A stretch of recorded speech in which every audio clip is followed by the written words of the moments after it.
Kaya makipagsabayan sa mga nagsasarapang pagkain at nagagandahang restaurant sa Manila. Yes, hindi ka nalalabas ng Rizal. Dito mismo sa Montalban may ganito pala kagandang restaurant. Cozy ng ambience, very Instagrammable, nagsasarapang pagkain with large portion and servings, pero affordable. Hi guys! For today's Chibugan, kauna-unahang mala fine dining restaurant here at Vera and Basuti Asian Cuisine Restaurant located at East Meridian, San Isidro, Montalban, Rodriguez, Rizal.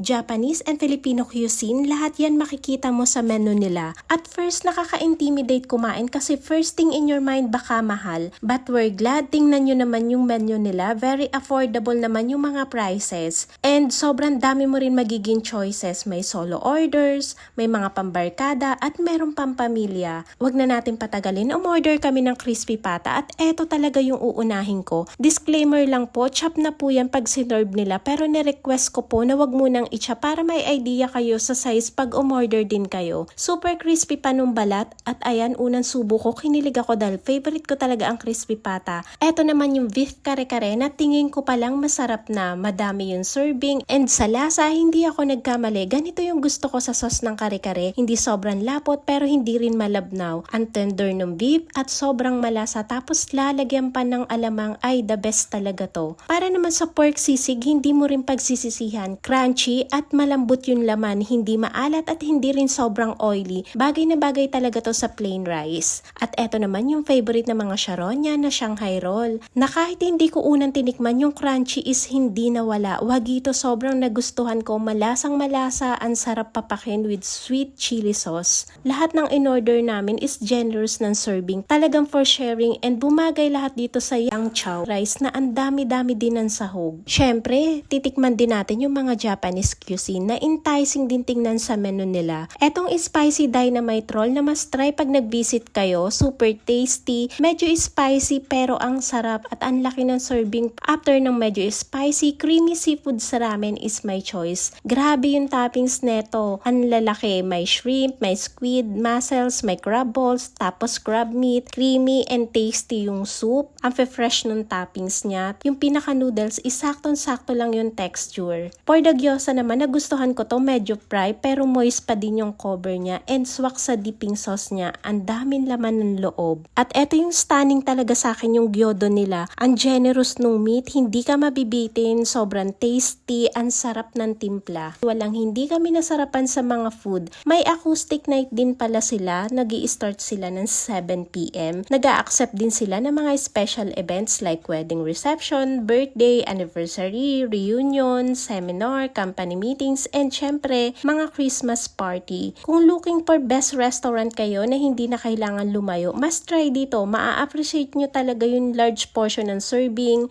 tasty food, and best for sharing na. So ayun lang guys, until my next food trip, thank you for watching. Bye!